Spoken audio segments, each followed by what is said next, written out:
Friends from the press, welcome to this State Council Information Office. Today, we are very happy to have with us Minister and Vice Ministers of Civil Affairs. Civil affairs work is of fundamental importance to our government work. During the 13th five-year period, major progress has been made in this field. And for the 14th five-year plan period, there would be more important tasks and missions.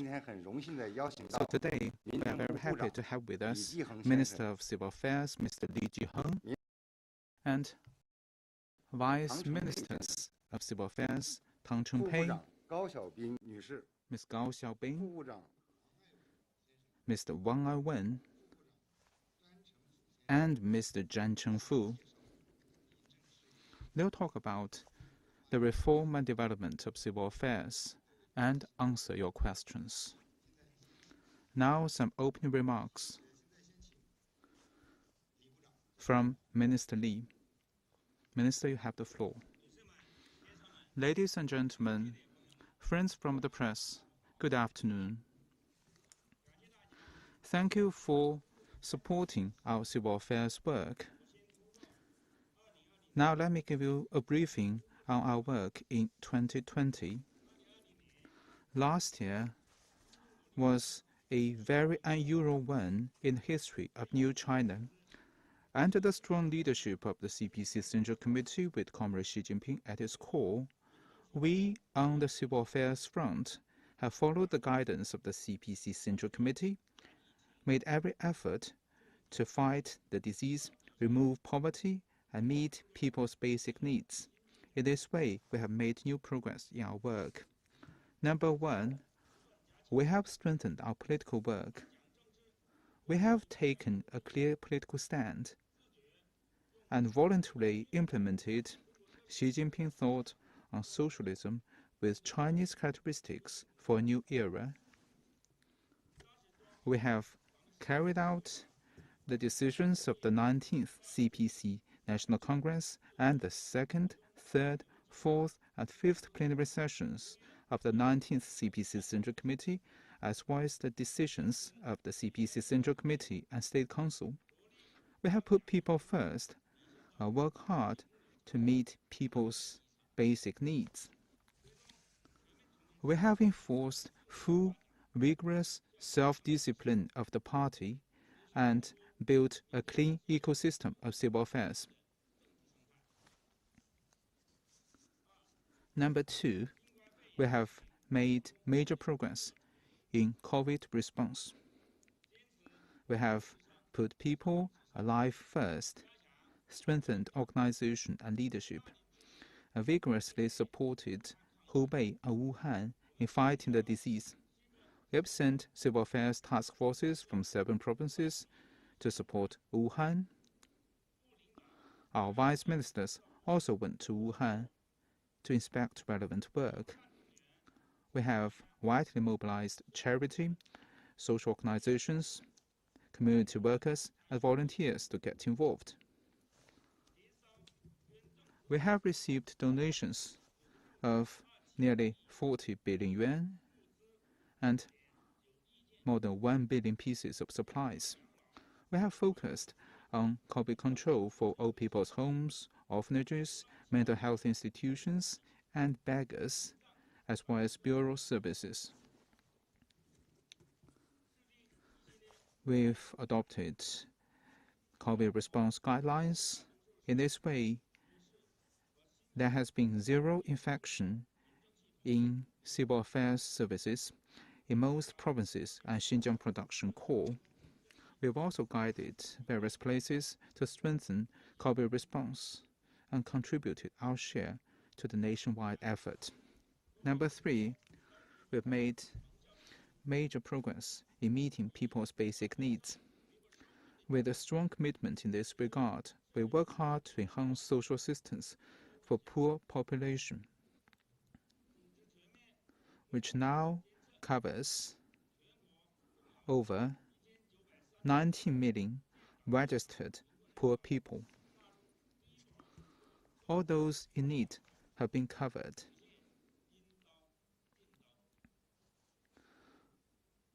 Our focus has been on the elderly people, minors, and people with sickness and disabilities.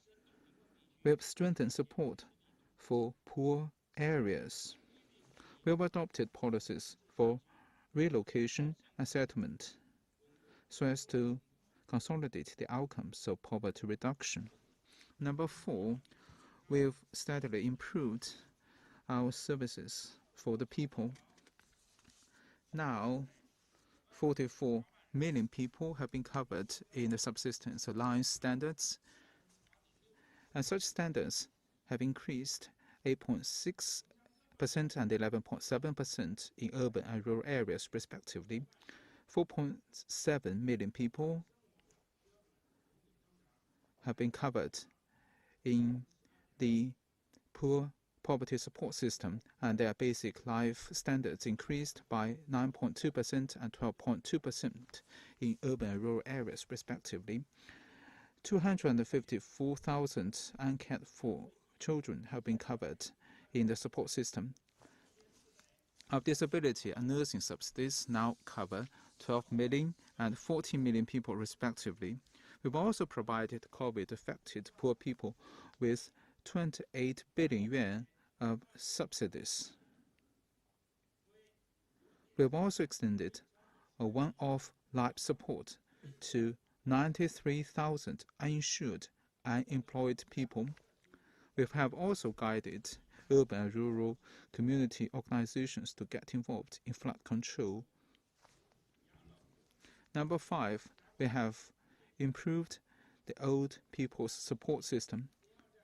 In the 13th five-year plan period, we've spent 5 billion yuan in 203 places for pilot reforms of home and community-based elderly services, each with distinctive local features. We have increased beds and upgraded services at old people's homes and strengthened our ability in providing services.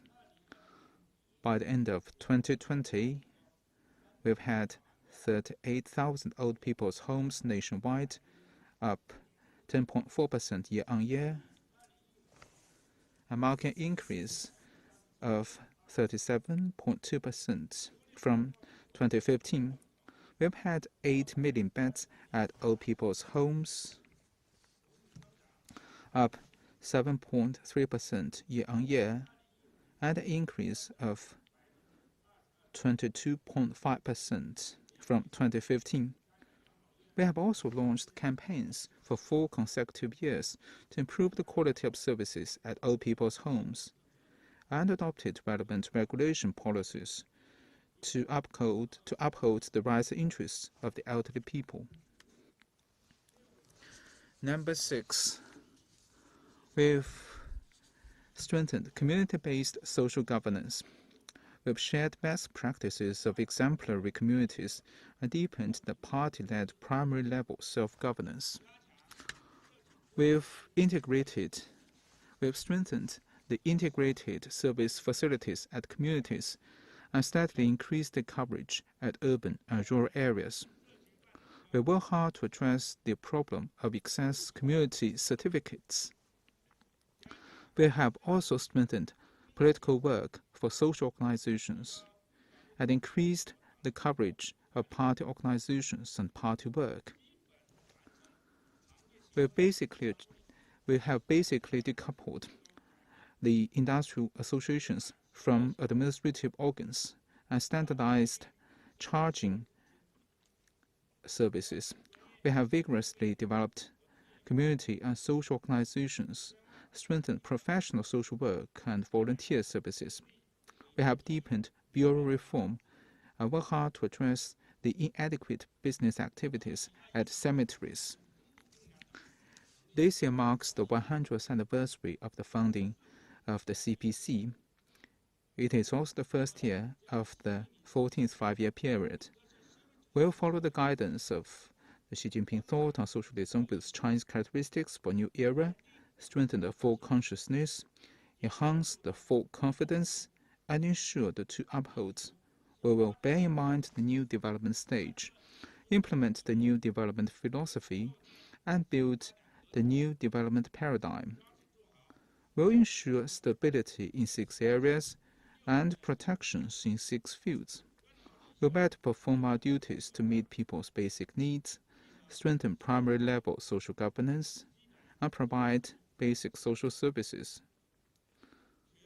We'll work hard to modernize and ensure the high-quality development of civil affairs work, and celebrate the 100th anniversary of the CPC with our outstanding achievements. These are my opening remarks. Now, my colleagues and I are ready to take your questions. Thank you.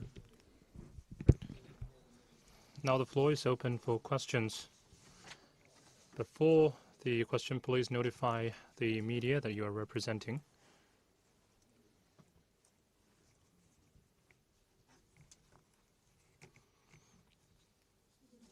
Thank you. With China Daily, we know meeting people's basic needs is very important for poverty alleviation. So what has the MCA done in the poverty alleviation and in the implementation of these policies? Meeting people's basic needs is the most important work.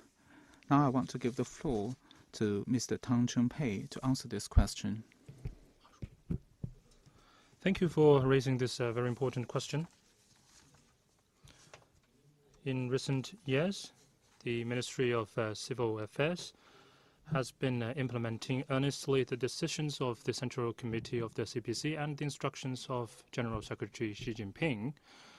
We've focused on meeting people's needs, on special groups and people's concerns. We've done everything to make sure our poverty alleviation targets are met. Now, there are 19.3 million registered poor population included in the coverage of a subsistence allowance, accounting for 19.6% of all total poor population. So the very important political task has been accomplished by the Ministry of Civil Affairs. We've done the following aspects. First, we put poverty alleviation at the forefront of our work.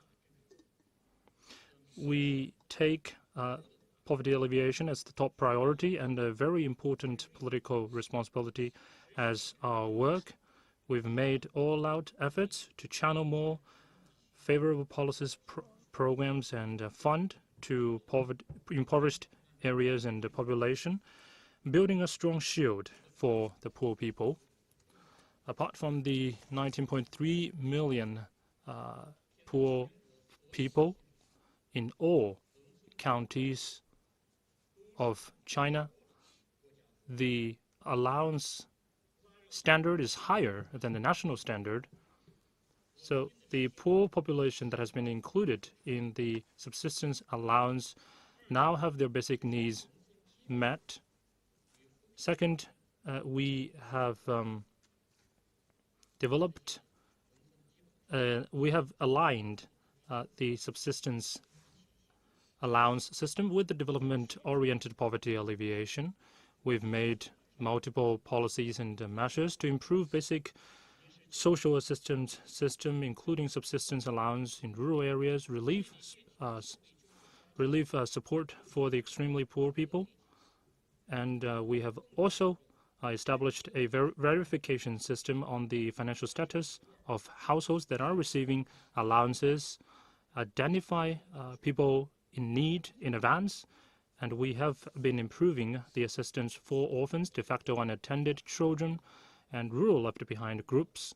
Since the start of the battle against poverty, we have already rolled out a mix of 97 policies.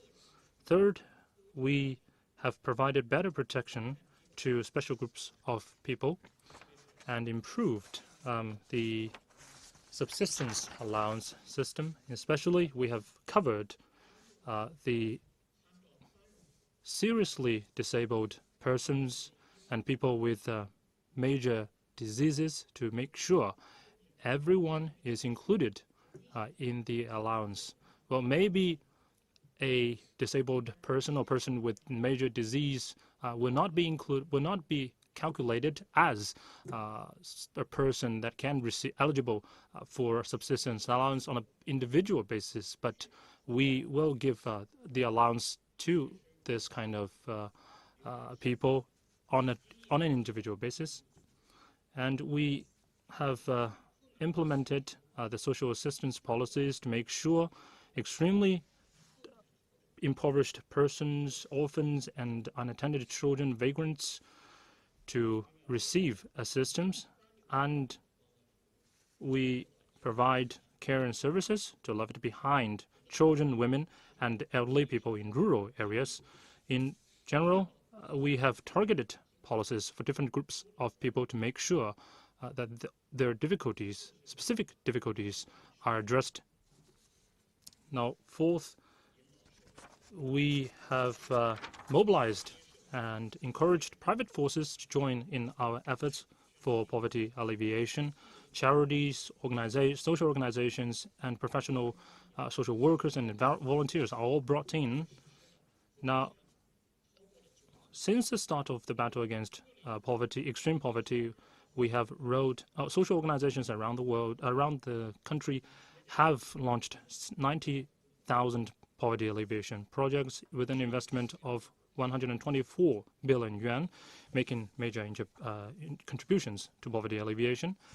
And lastly, we have made sure all the policies are implemented on the ground for poverty alleviation.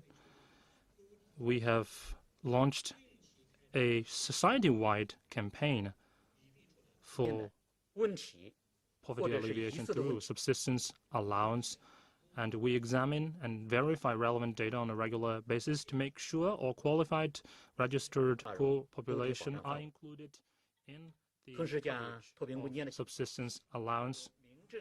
And we take progress in poverty alleviation as a main indicator for the assessment of civil departments at the local level. And together with Discipline Inspection and Supervision Office of the CCDI at the MCA, we have conducted a campaign to address problems such as malpractices in the granting of subsistence allowance. So people are very happy with what we have done. Well, in general, thanks to joint efforts of different departments, we have finished the task of poverty alleviation through subsistence allowance. Okay, next question.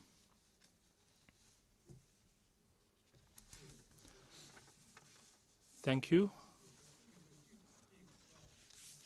Well, according to statistics, in 5 to 10 years, the first generation of single children will enter middle age, and they will under great pressure for providing elderly care to their parents, and there is a need for new ways of providing elderly care. So what will the Ministry of Civil Affairs do in this area? And home-based elderly care will address this problem?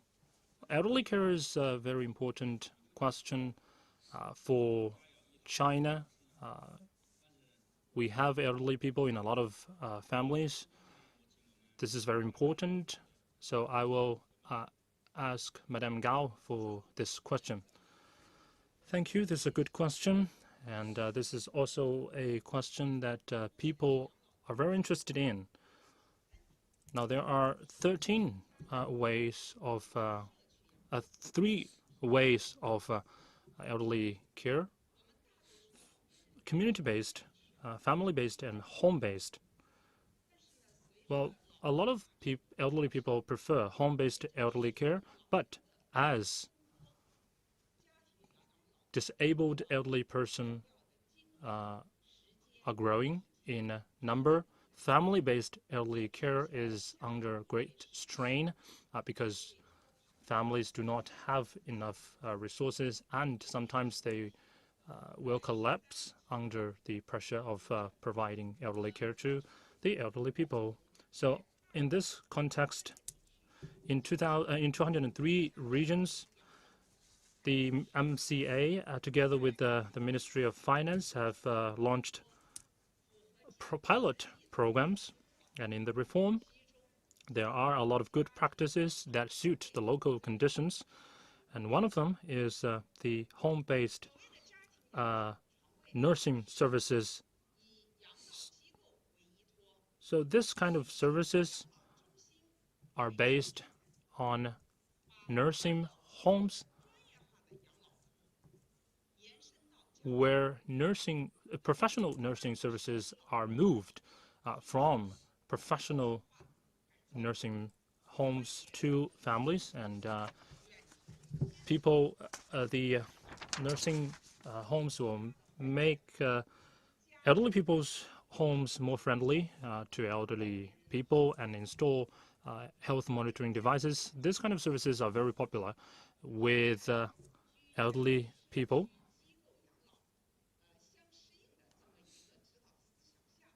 So this kind of service is a mix of community-based elderly care and home-based elderly care. It has made great progress. First, it does not require beds in professional nursing homes, but elderly people at the same time can enjoy professional nursing services in an environment which they are familiar with. And from the perspective of the supplier of services, this has saved the land and financial resources that would have been used to build nursing homes. According to estimate,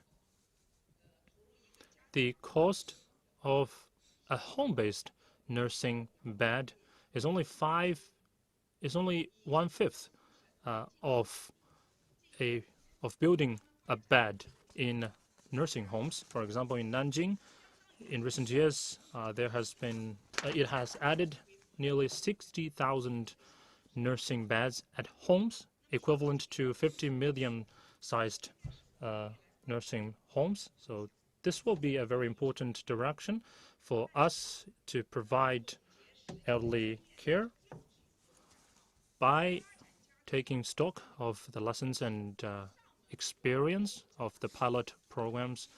Home-based nursing beds do not only mean building beds and providing services at elderly, and we will need to make a good layout of communities, professional nursing homes, so as to make these services more convenient to the elderly people.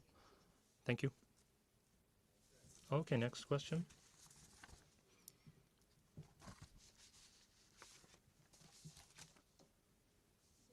Thank you. CCTV. Well, civil affairs is related to everybody. So my question is, during the 14th five-year period, what are the main measures are you going to take in the civil affairs area? Thank you for your question. We've made major achievements in the 13th five-year period, and more would be done in the 14th five-year period. Civil affairs work concerns people's lives. It is of fundamental importance in our social development. Under the strong leadership of the CPC Central Committee with Comrade Xi Jinping at its core, we on the civil affairs front have worked hard, pressed ahead, and completely achieved the tasks of the 13th five-year period and made progress in every aspect of our work. In the past 5 years, our social assistance system has been reformed. The elderly people, women and children left behind in rural areas have been better supported, and vulnerable children and uncared-for children have been better supported as well. Our system to care for disabled people have been further strengthened. The elder care services have been booming.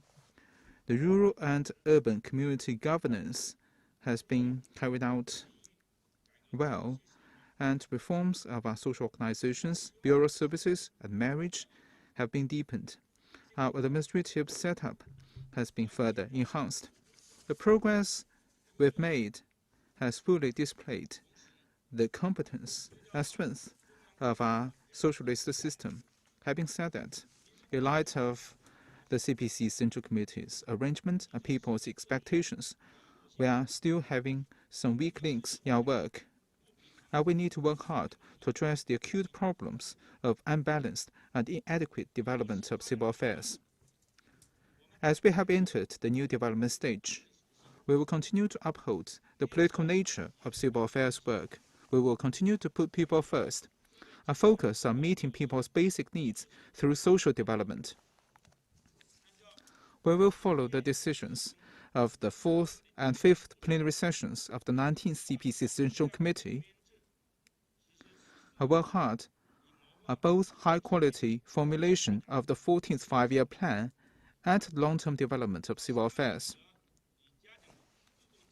We'll focus on both deepening reform and strengthening institutional and governance capacity building. In this way, we'll better discharge our duties in promoting the building of a modern socialist country. And for me, 3 areas are of most importance. Number 1, we need to work hard to meet people's basic needs and ensure that no people will be left behind in achieving common prosperity.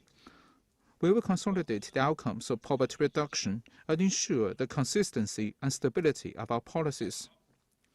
We will promote poverty reduction together with rural revitalization.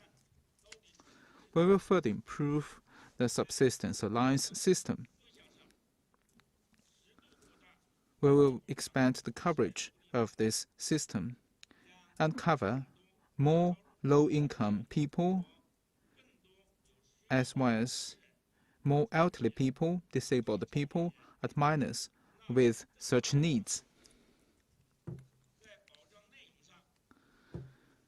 And we'll also shift from funding support to more psychological support.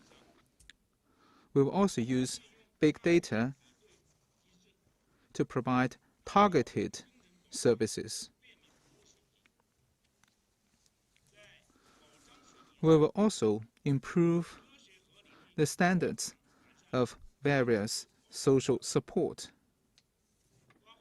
and leverage the role of charity in tertiary distribution and help the vulnerable people share in the outcomes of reform. Number 2, we will fully strengthen primary level social governance. We'll build a social governance community of all, by all, and for all. We'll formulate the 14th Five-Year Plan for urban and rural community service system. Strengthen basic public services, volunteer and mutual assistance services, and other conveniences for the people. In this way, we will further strengthen our people's senses of attainment, happiness, and security. We'll strengthen community consultation system, build smart communities, and help people make their voices heard. In this way, we'll leverage the primary role of residents in social governance.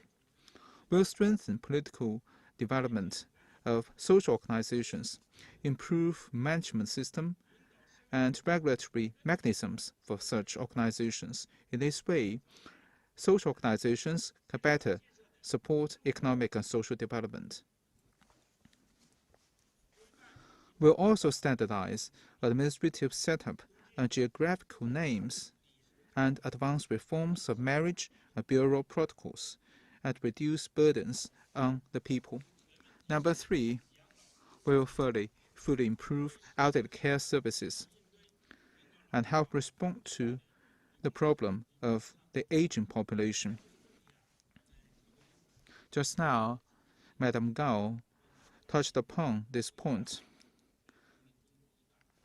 Elderly care is a major task for China, and we are working hard on this.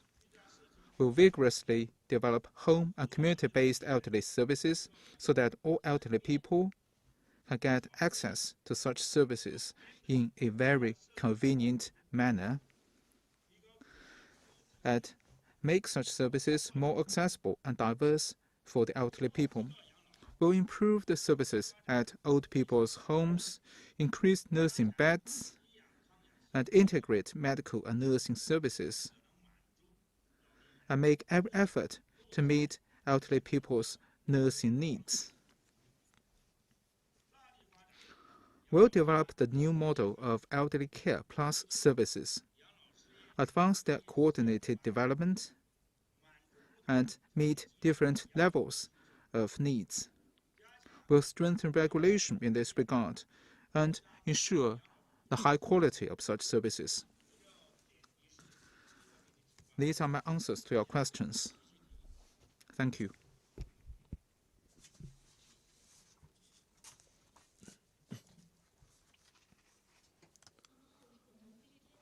With CGTN, my question is about community workers. They have made great contribution in COVID-19 response. So what measures are you going to take and have taken in the care and support for community workers? Well, communities are where we live, and they are our enduring home. We have done a lot in caring and supporting community workers. I will turn it over to Vice Minister Wang for this question. Thank you for your interest in this question. Community workers are the ones that are close to the people, and they are the ones that implement party policies and exercise community-based governance on the ground, and they provide services to the people.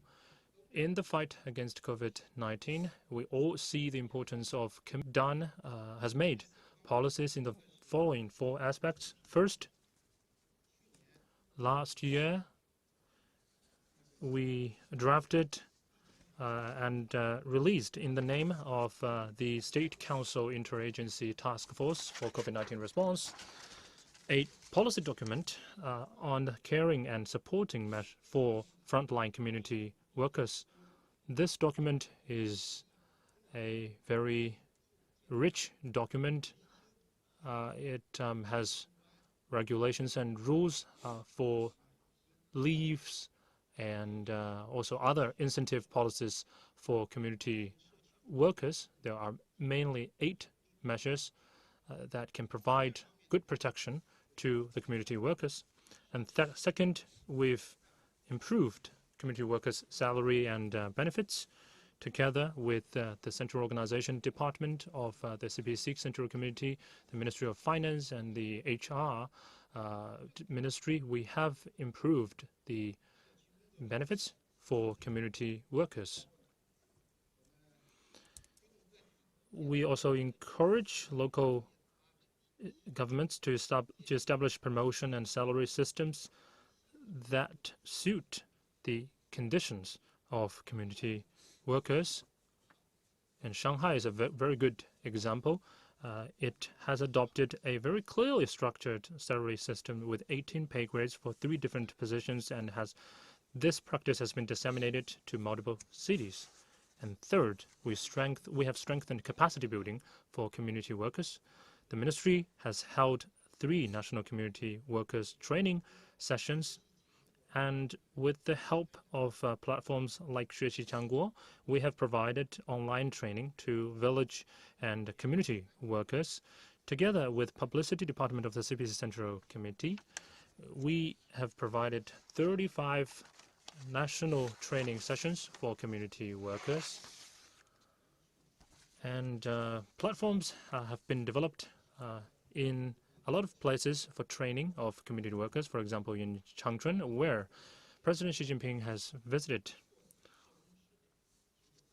And we also provide certificates of qualification to community workers to make them more professional.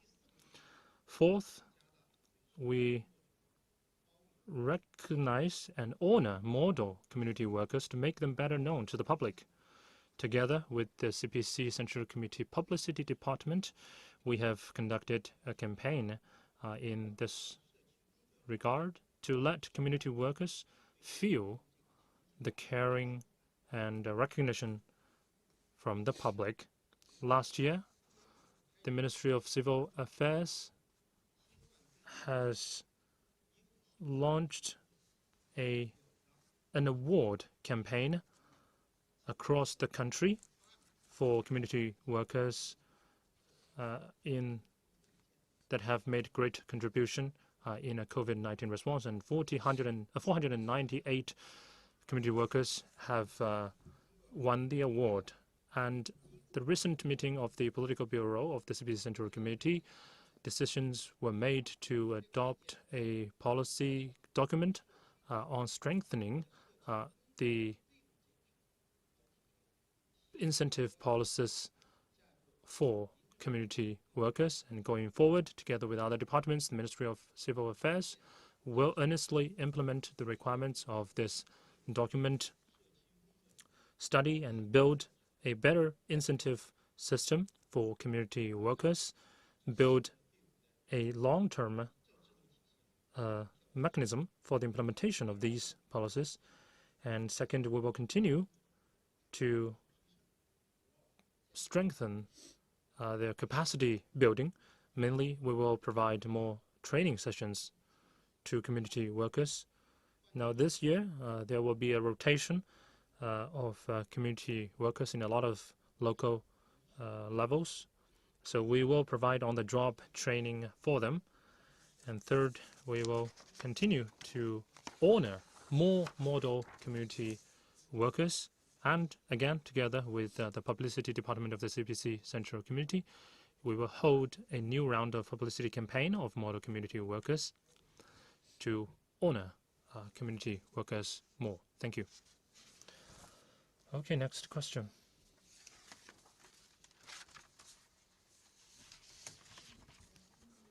Thank you, Economic Daily. In recent years, the Ministry of Civil Affairs has been advancing the disconnection between industry associations and trade associations and administration departments. So what is the progress? What is the future considerations? Thank you for your interest in this question. I will invite Vice Minister Zhan to answer this question. Thank you. Industry associations and the chambers of commerce are an important part of China's associations. This connection between industry associations and trade associations and the government functions is a major reform. It's been ongoing for 5 years, since 2015, under the leadership of party committees and government at all levels. For example, the State Council has asked State Councillor Wang Yong to take charge of a joint interagency task force for this issue. And the civil affairs authorities and the development and reform authorities have taken multiple measures. We've made very much progress in the reform, which can be seen in the following 4 aspects. First, we have basically finished the objectives of the disconnection reform on schedule. Let me share with you some numbers. By the end of last year, 728 national industry associations and chambers of commerce and 67,491 local industry and trade associations have finished disconnection reform in accordance with the 5-point requirement. We've calculated the numbers. So the national percentage of associations that have accomplished the reform is 92%, and the local number is 96%. Second, after the reform, party building has been put in its rightful position in the management of industry and trade associations.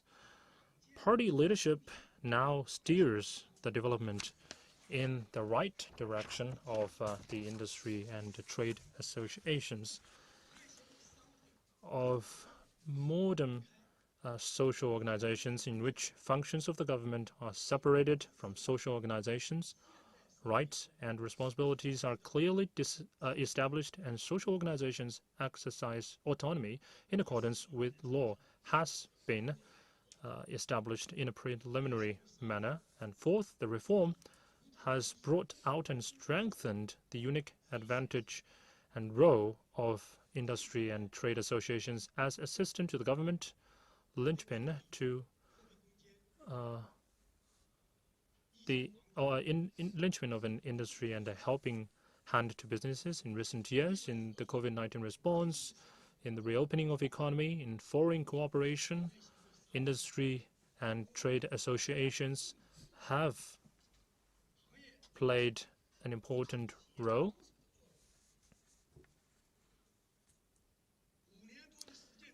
In the past over 5 years, the decision made by the Central Committee of the CPC to disconnect industry and trade associations from government functions is completely right. At the fifth plenary session of the 19th Central Committee of CPC, decisions were made to deepen the reform on the disconnection.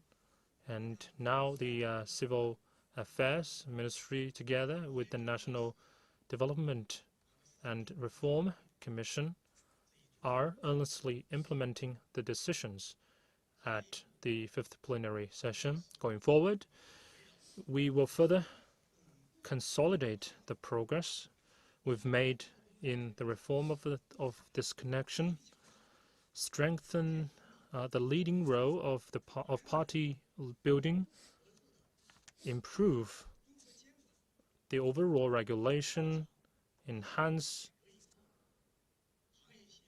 guidance and support to industry and trade associations after the reform.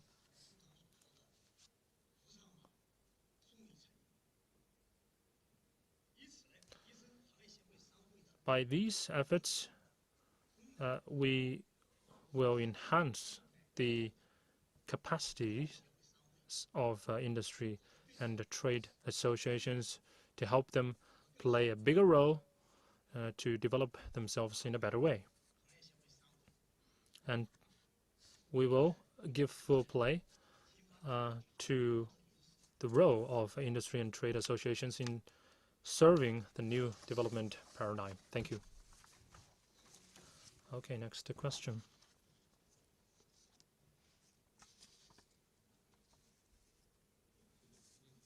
With cover news, we've noticed, we've seen the list of illegal social organizations of 2021 released by the Civil Affairs. And what are you going to do about these illegal social organizations? About the treatment of illegal social organizations, we are determined to handle it in accordance with law.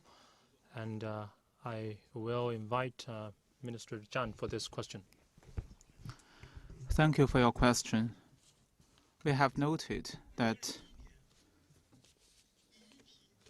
in the first batch of illegal social organizations,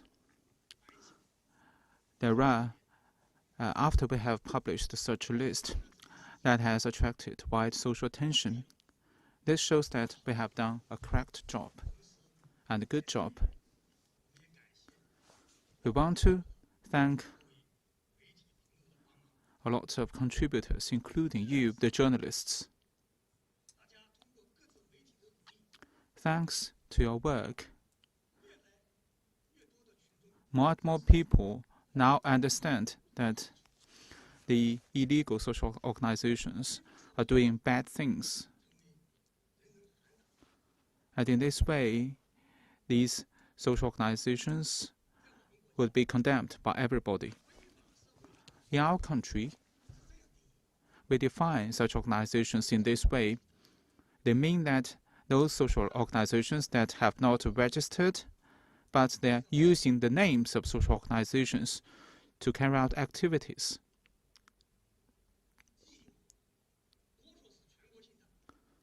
Many of such illegal social organizations are national organizations. For example, their names would contain China or national, and some of them have provincial in their names.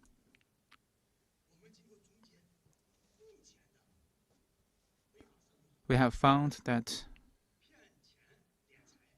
such illegal organizations are cheating, getting money illegally from others, and disrupting social activities. This is their basic common feature. If we do not address them,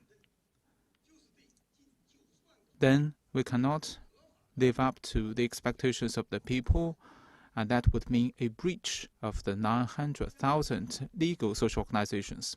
You may have noticed that our ministry have done a lot of work to address this problem. We have taken a zero-tolerance attitude.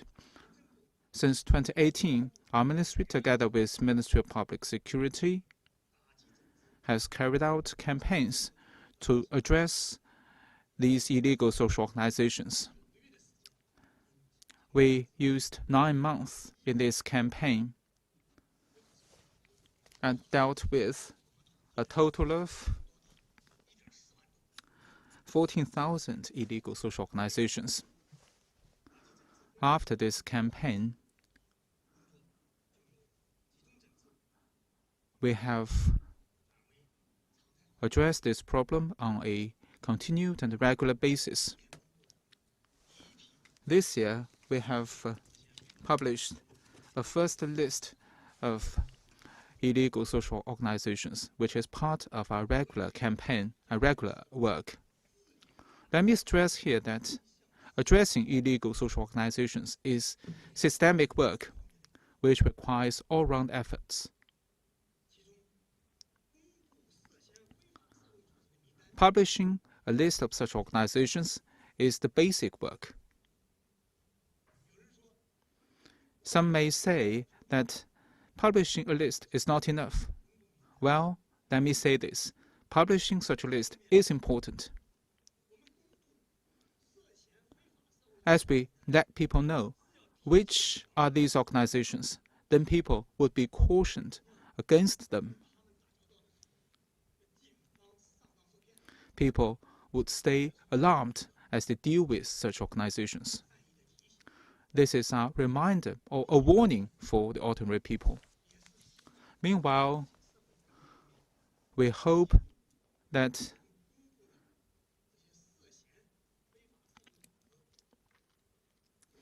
as we want to publish a list of such organizations, we hope that more number of people will give us more evidence. Our list is about the suspected illegal social organizations, but we have not confirmed them because as the legal social organizations have fixed venues and people and telephone numbers, such illegal ones, however, do not have fixed venues. The work, they would frequently change their places.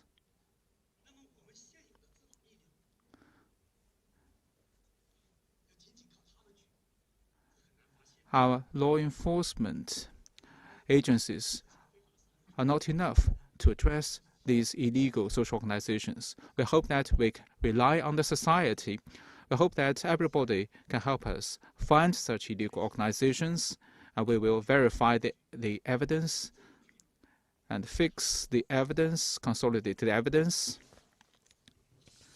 and we will eliminate such illegal organizations in accordance with law. Such work is being carried out on an ongoing basis. Another question is how to identify such illegal social organizations. Well, first and foremost, our general public need to have a clear awareness that there is no cheap or free food. You need to be very careful when you meet some major attractive things. You may also follow relevant WeChat accounts to find relevant information about the registered legal social organizations and verify whether their status or identity is legal or not. As we have used IT in our system, you may easily check the system for relevant information. But if you find that one organization that you're dealing with is not on the legal list, then you need to caution against them. And you need to avoid falling into their traps. Here I want to thank the journalists once again. I hope that you will continue to promote such information and knowledge and help our people avoid falling into the traps. Thank you. Okay, next question.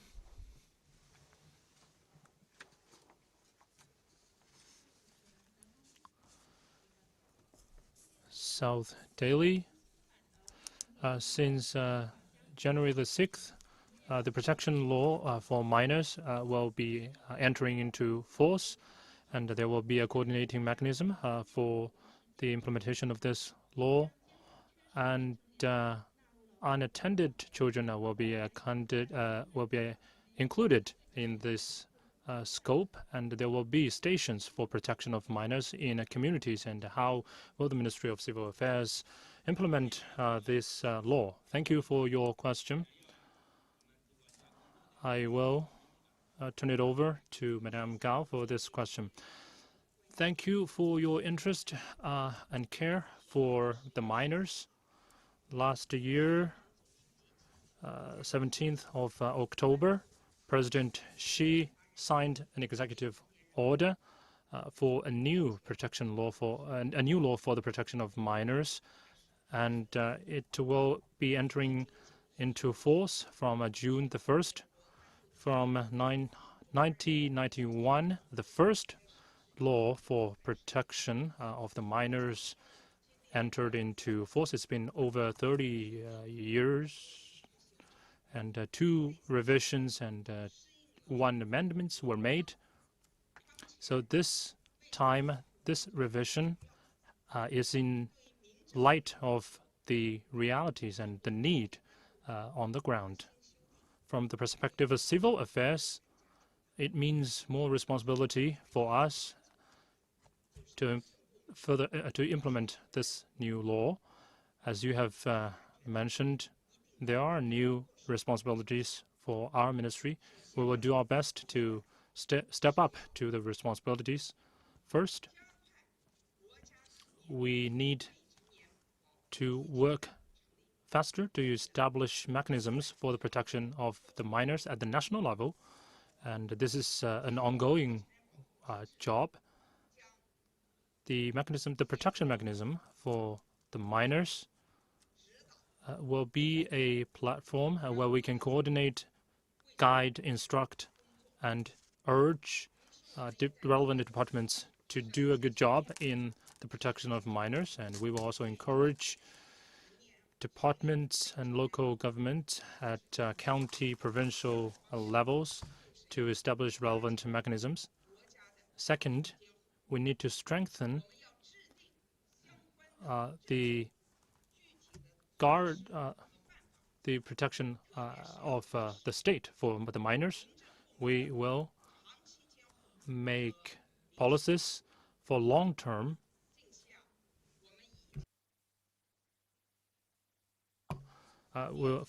custody at the national level, and together with other departments, we have jointly released documents and policies to strengthen custody for the minors in some emergencies. This has achieved good progress. And third, we need to build a professional team for law enforcement and other workers for the protection of the minors. This new law has put forward new requirements for the workers at the community level for the protection of the minors. We will give more training to this team, and on the basis of the 48,000 workers working in this regard, in this area,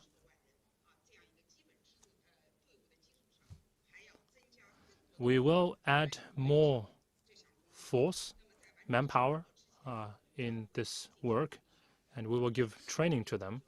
Fourth, we will build better institutions, and we have already listed this area of work in the 14th five-year plan to strengthen institutions for the protection of the minors, so that we can finish our task in a better way. And I want to call for the journalists here to do better publicity about this law and also the protection of the minors. And there is only 98 days before the entering into force of this law. So we have already established a task force for the implementation of this new law.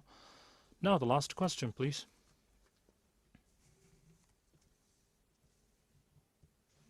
Thank you. Phoenix TV. Now,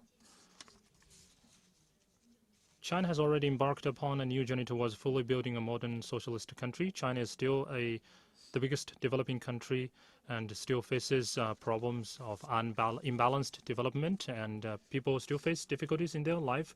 So what measures is the MCA going to take to meet their basic needs? This is a very good question, and a question that we have attached the greatest importance to. I want to give the floor to Vice Minister Tang to answer this question. Your question is being on the mind of the vulnerable people as well as people from other sectors of the society. We have made decisive victory in ending extreme poverty, which is a historic achievement. Having said that, we will continue to have low-income population, for example, people living on subsistence allowance.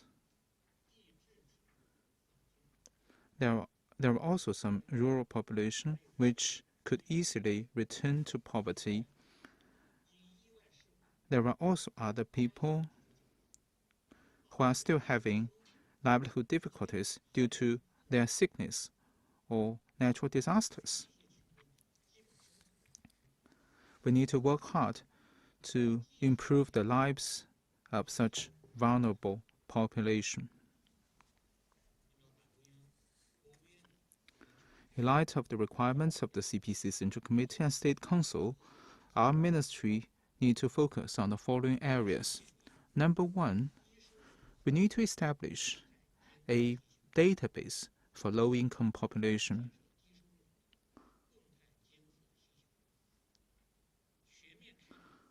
We'll identify low-income families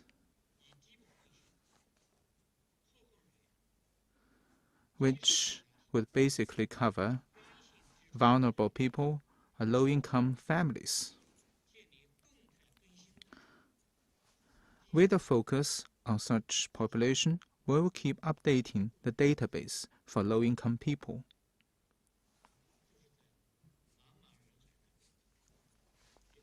This means that we need to take targeted measures to identify the low-income and vulnerable groups and adopt precise and targeted measures to address their difficulties. This is one task, that is to establish a database for low-income population. And number two, we need to improve the mechanism to proactively identify vulnerable people. This will be an important aspect of our primary level institutions.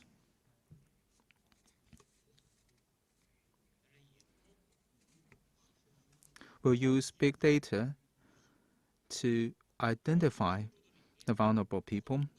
We'll shift from passive to proactive assistance. The private sector will be mobilized in this process. Our ministry has published social assistance hotlines across the country, totally 3,700 of them. We will ensure that the vulnerable people will have easy access to get help, and that we can identify and help them in a timely manner. This is the second point, to improve the mechanism to proactively identify vulnerable people. And number three, we need to build a tiered social assistance system. We'll rely mainly on basic life assistance, special social assistance, and emergency social assistance, with the private sector support as the complement. In light of their degrees and causes of difficulties, we'll put vulnerable people or low-income families into different categories. We will adopt different social assistance measures to meet their basic needs and form an integrated support system. And number four, we'll explore new types of social assistance. In the past, we mainly used funding support and material support, such as edible oil, food, or money to the vulnerable people. And now such people have different needs. For example, for the incapacitated, elderly people, minors, and disabled people, we need to visit them on a regular basis and provide nursing services. In this way, we will provide both funding and services to help these people. We will also provide emergency social assistance and extend small sum assistance to people with emergency needs. And then, in light of their difficulties, we will provide follow-up assistance. Small sum assistance means that when vulnerable people have emergency needs, we'll provide help to them in a prompt manner. We'll also gradually remove household registration restrictions so that people may apply for temporary assistance in places they live. So this is the fourth point. And number five, we will continue to improve the quality of our services for the people. We will adopt and provide one-stop services. The approval of subsistence allowance may be delegated to town and township level governments when necessary, as such local governments can be more responsive to people's needs. We will also better use information technology for social assistance so that such information can be collected and shared quickly. And on such basis, we also ensure that people can get access to social assistance on their cell phones. Meanwhile, the traditional ones, so face-to-face ways of social assistance, will continue to be applied. In this way, we will both have face-to-face and end-to-end services. And on such basis, we can provide more convenient and effective assistance to the vulnerable people. These are my answers. Thank you. Thank you. With that, we conclude this press conference. Thank you very much, Minister Li and Vice Ministers. Thank you. Thank you very much.